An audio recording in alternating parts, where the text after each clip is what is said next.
A lot to discuss about this. Let's bring in the host of Sunday Night in America, Trey Gowdy. The former congressman is also a former federal prosecutor.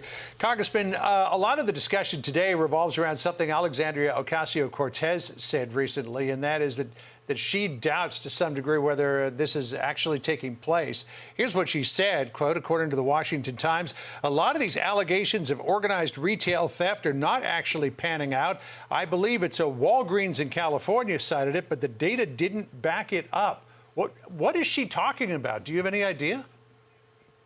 Per usual, no, I do not know what she's talking about. There are a lot of things I can do, but explain to you her knowledge about crime or lack thereof would not be one of them, John. I mean, how about unorganized or disorganized theft? I mean, does it have to be organized theft for her to be upset about it, or can it just be what most theft and most robberies are, which are just opportunity, chance, crimes of opportunity? Look, public safety is the #1 function of government, and politics is all about clarity and contrast.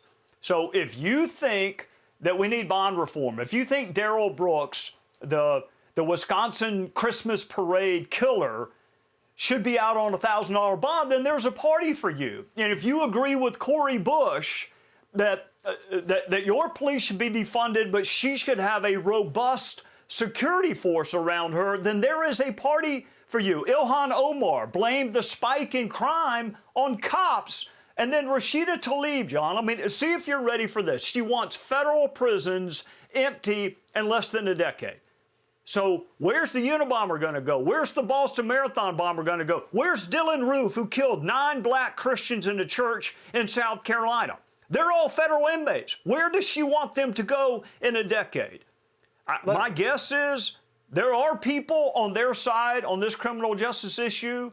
There are about 10 of them. One's the DA in California, and the other 9 live in the suburbs of Los Angeles. Let me get back to what it was that Alexandria Ocasio-Cortez said. She mentioned Walgreens. Here's Walgreens' perspective, according to an article in the Washington Times. Walgreens said in a statement to the Times that organized retail crime is one of the top challenges the company is facing, and that the issue has evolved beyond shoplifting and petty theft to the sale of stolen and counterfeit goods online. So this, liberals try to pass this off as well. People are in need because of the COVID pandemic. They're going into Walgreens, smash and grab. They grab a bunch of toothpaste, soap, and deodorant, and they're on their way back out the door. But this has turned into an actual criminal enterprise where the stuff is being stolen, not just from Walgreens, but many other stores as well, and then posted online for sale. Yeah, I mean, you will never go broke underestimating the ingenuity of criminals. So, I mean, they're only about 7% of our fellow citizens. You just got to find them and lock them up. But this whole Jean Valjean, that it's just poor people. Remember the increase in murders in New York? They explained that on people who just need bread. If you can connect someone who needs a loaf of bread with shooting an infant on a New York street, John, you are smarter than I am, but she's never asked about it.